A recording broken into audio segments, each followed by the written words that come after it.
আসসালামু আলাইকুম। এরকম ঝরঝরে আর রসালো বুন্দিয়া তৈরি করে নিতে পারেন। আমার ভিডিও দেখে ভালো লাগলে আমার চ্যানেলটি অবশ্যই সাবস্ক্রাইব করে দিবেন। প্রথমে আমি 1 কাপ পরিমাণ বেসন নিয়েছি। বেসনটাকে খুব ভালো করে চেলে নিতে হবে যেন বেসনের ভিতরে দানা না থাকে। তারপর একটু একটু করে পানি দিয়ে এটাকে খুব ভালো করে ফেটিয়ে নিতে হবে যতক্ষণ না বেসনের কালার পরিবর্তন হয়ে যায়। এভাবে বাটিতে পানি নিয়ে একটু করে দিয়ে টেস্ট করতে হবে যে যদি ফুলে উঠে তাহলে বুঝে নিতে হবে হয়ে গিয়েছে। এরপর আবারও পানি দিয়ে এটা একটা পাতলা গোলা তৈরি করে নিতে হবে। তারপর ২টা বাটি নিয়েছি আমি। বাটিতে ২ টেবিল চামচ পরিমাণ করে দিয়ে দিচ্ছি আমি বেসনের গোলাটা, আর সবুজ আর লাল আর হলুদ কালারের ফুড কালার দিয়ে দিচ্ছি। দিয়ে সবগুলোকে খুব ভালো করে মিশিয়ে নিতে হবে। আর ফ্রাই প্যানে বেশ পরিমাণ তেল দিয়েছি। তেলটা খুব ভালোভাবে গরম হয়ে এসেছে কিনা টেস্ট করে নিয়ে এরপর একটা ছাঁকনার সাহায্যে এভাবে দিয়ে দিচ্ছি।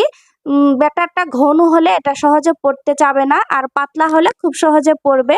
আর প্রত্যেকবার দেওয়ার পর এই ছাঁকনাটা খুব ভালো করে মুছে নিতে হবে। এরপর এভাবে সবগুলো বুন্দিয়া আমি একটার পর একটা এভাবে ভেজে তুলে নিব। আর এটাকে খুব ভালো করে ক্রিস্পি করে ভেজে নিতে হবে। এরপর সবশেষে লাল বুন্দিয়াটা ভেজে নিচ্ছি, আর এভাবে একটু নেড়েচেড়ে খুব ভালো করে ভেজে এটাকেও তুলে নিচ্ছি। এই যে সবগুলো একসাথে আমি মিক্সড করে নিলাম। এবার শিরা তৈরি করব। প্রথমে আমি ১.৫ কাপ পরিমাণ দিয়ে দিচ্ছি চিনি, তার সাথে দিয়ে দিচ্ছি ১ কাপ পরিমাণ পানি।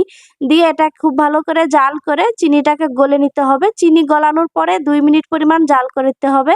এরপর চুলার জালটা অফ করে দিয়েছি। এরপর গরম গরম শিরার মধ্যে বুন্দিয়াগুলো দিয়ে দিচ্ছি। দিয়ে এটাকে রেস্টে দিতে হবে ২ ঘন্টার মতো। তবে এই ফাঁকে ২ থেকে ৩ বার এটাকে নেড়েচেড়ে দিতে হবে যেন সম্পূর্ণ বুন্দিয়াতে শিরা ভালোভাবে ঢোকে।